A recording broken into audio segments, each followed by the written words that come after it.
Hey guys, it's Lainey doing another review in the same clothes. Let me introduce you to a friend, and it's called Crack Cocaine by Veronica Rossi. It's also known as Under the Nervous Sky. Holy crap, this book was crack cocaine. For real. Like, oh my god, I finished it in a couple days. Kayla from Bookadoodles said she hoped I really enjoyed this book. She didn't want to overhype it for me, but oh my god, it lived up to so many expectations in my head. This was perfect. I love this book. I did get this book on Book Outlet. I also got the second book through the Evernight, also in another Book Outlet order, and I'm so glad I got both of them because after I finished this book, I pretty much read the second book. So yes, I've already finished it. I gave this book a 5 out of 5 stars on Goodreads if you guys saw. Like, holy crap. I love this book. I read this book for my November TBR, which is themed under survival dystopian. So this follows a girl named Arya who lives in a domed society where she has not left the outside world. She lives in a dome. It also follows a boy named Perry who is an outsider, or as they call it, a savage who lives on the outside in the wilderness. In this dystopian society where Arya lives, they have these like smart eyes that you put over your eye, and you're able to virtually go into other realms. They call them realms. It's kind of like virtual reality, multidimensional.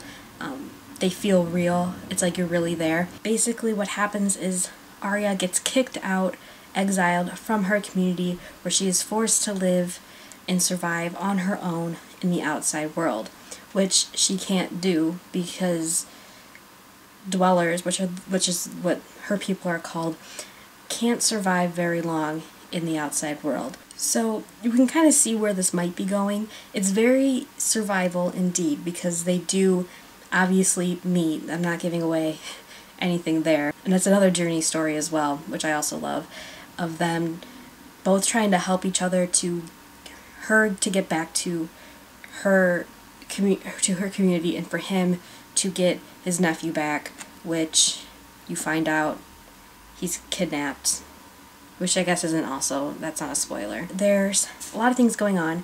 I would recommend this book if you liked the dynamic between characters in Angel Fall. Angel Fall was also a survival journey story with them trying to go to a place to help one another.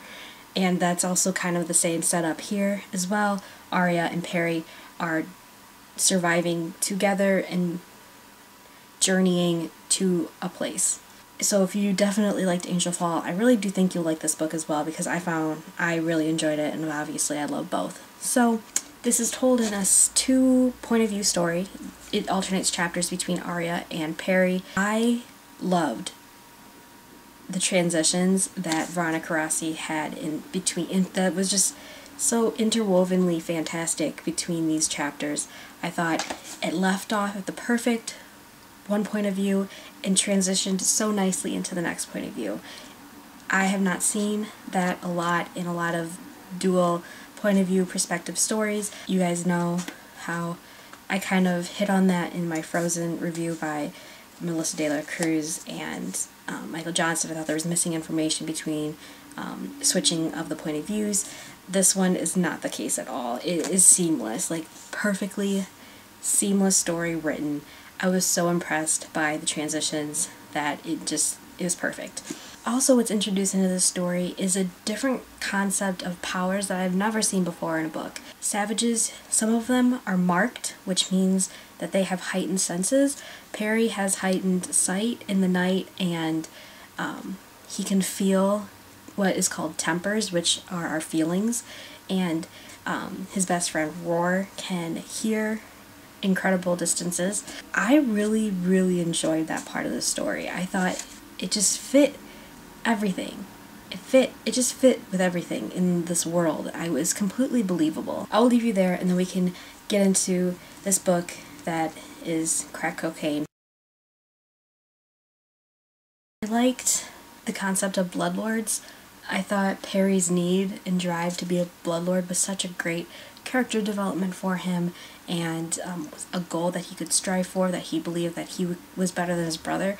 You don't see a whole lot of that in other young adult dystopian novels where that need that I think Perry had, and the fact that he killed his brother also was very graphic, and I loved it. Speaking of genre, young adult, this book, I feel like, definitely did not shy away from certain things. It was very violent. You felt Perry killing Vale, and obviously Perry and Arya had sex, but it did fade to black, but I did like how they did sleep together, and it wasn't, because I feel like sometimes young adults novels like kind of shy away from that, and it's like almost, but then something happens where they don't, and I just like how they went there with it. Like or Veronica Rossi's just like, no, they're gonna have sex, and they did. So I did like that part, and I did like the scene that it was set up with the wolves and Arya's voice mimicking the wolves. I thought that was really cool. I was generally surprised that Arya was half outsider, half dweller. I wasn't expecting that. I thought maybe because she was able to survive so much that she would start developing a sense now that she was out in the open. But I did like that she's an odd and she's not a skier. Is that? I don't know how to pronounce Ether either, but that's how I pronounced it in the book. Anyway, she's not. It's like just another thing that's up against Arya and Perry that they can't be together. Now, let's just hit the pause button. They're traveling in the forest and everything, and in the back of my mind, I'm thinking, what if this girl gets her period? That would suck. And then I'm thinking, you know, books don't really get into that kind of stuff with, like, girls. Like, they don't really get their periods. Then, like, in the next chapter, Arya gets her period. I was mortified with her. I felt so bad for her that Perry had to explain to her what was happening and that she wasn't dying. See, that was another thing why I liked this book so much. She wasn't afraid to like get into like that gross stuff. I liked Roar. I thought he was a great secondary sidekick character. I liked this driving force behind Liv as well, that we don't know, but we are introduced into the second book. I really liked how the Perry and Arya developed. I really felt them change. There was definitely a switch in what they used to know, preconceived notions about each other, and how they changed. And I really enjoyed the character development. It was brought up right at the right moment, and it was switched at the right moment, and it was just everything. Again, it was just so seamless. And yeah, of course, the ending of this book tore at my heart so much when they were reunited and there was no dialogue. There was nothing. It's just the feeling that they were together was perfect.